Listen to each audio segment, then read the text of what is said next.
Haleluya.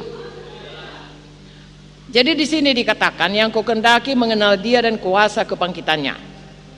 Saya dan saudara makin hari makin kenal kuasa kebangkitannya. Makin teguh keselamatan kita. Amin.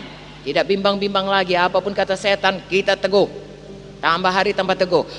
Lalu kemudian sepanjang jalan hidup kita terus bertambah-tambah maju, bertambah-tambah kenal, bertambah-tambah kudus, bertambah-tambah sayang sama Tuhan Yesus.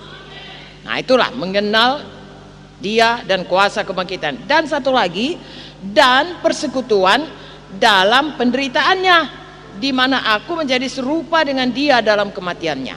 Nah, pada waktu saudara dibaptiskan, saya dan saudara dibaptiskan, dikatakan kita menjadi satu dalam kematiannya. Artinya Yesus mati bagi dosa-dosa kita, kita pun sudah mati bagi dosa-dosa kita. Amin. Haleluya. Yesus bangkit dari kematian, ya, kepada satu hidup yang berkuasa. Kita pun bangkit dari kematian, lepas daripada hidup lama, jadi hamba kebenaran. Itulah salah satu daripada aspek dikatakan kuasa kebangkitannya dan persekutuan dalam penderitaannya. Yesus menderita, kita nggak perlu menderita karena kita sudah dihisapkan dalam Dia.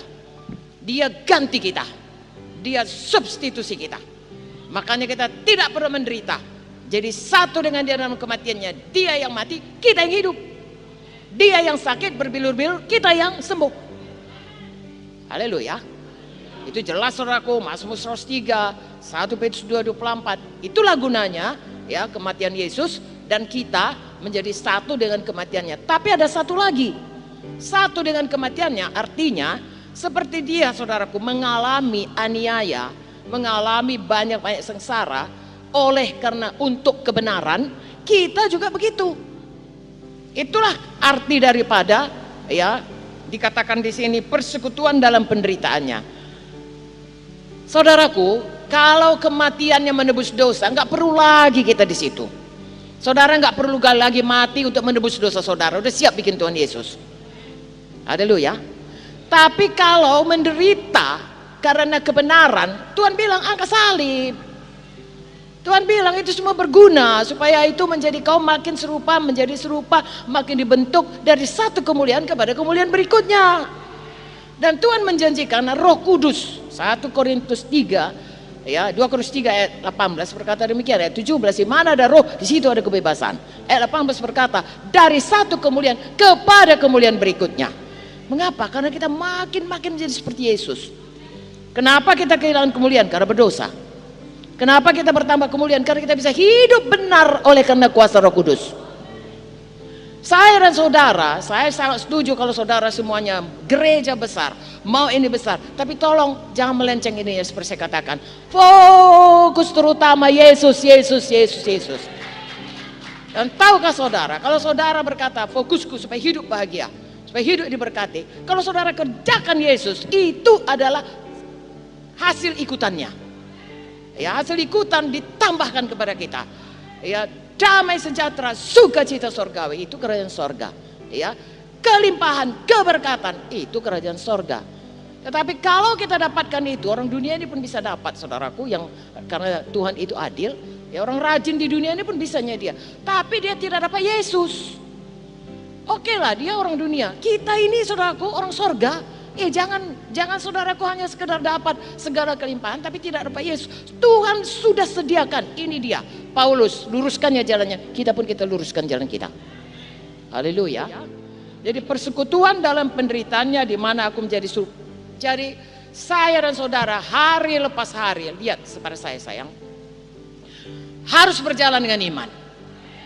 Dari iman kepada iman.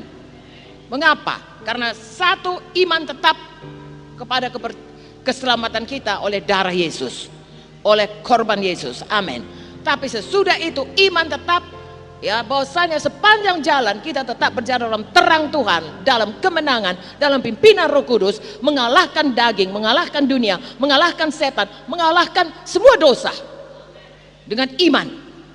Ya, bagaimana datangnya iman kita untuk melakukan itu? Makanya berdoa, makanya baca firman, makanya patuh, makanya cari Tuhan. Dapatkan Tuhan. Haleluya. Dapatkan Tuhan artinya seperti tadi, lebih dekat, lebih dekat, lebih dekat, lebih intim, lebih kenal, lebih berkhidmat. Nah, Roh Kudus menolong kita semuanya. Coba perhatikan ayat 12, 13, 14 ya. Kita baca kuat-kuat. 1, 2, 3. Bukan seolah-olah aku telah memperoleh hal ini atau telah sempurna, melainkan aku mengejarnya. Kalau-kalau aku dapat juga menangkapnya, karena aku pun telah ditangkap oleh Kristus Yesus. Saudara-saudara, aku sendiri tidak menganggap bahwa aku telah menangkapnya, tapi ini yang kulakukan.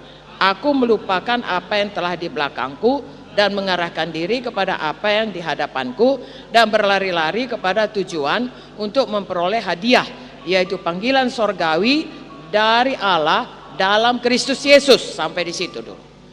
Saudara lihat di sini, Paulus berkata, walaupun dia sudah berusaha meluruskan ya jalan daripada hidupnya, ya goalnya yang sesungguhnya, dia berkata, aku masih belum sampai. Dengan kata lain, sesudah kita luruskan goal kita, maju terus, maju terus, maju terus. Ya, satu kapal misalnya saudaraku, dia mau bergerak dari Medan ke Jakarta, Jakarta Tanjung Priok ke Belawan, katakanlah, sudah diluruskanlah jalannya, tapi nggak maju-maju, kan nggak sampai-sampai. Seharusnya setiap hari saya dan saudara, ya, bekerja terus untuk keselamatan dengan iman, ya, sesuai dengan kasih karunia Tuhan dipimpin Roh Kudus, tiap hari maju.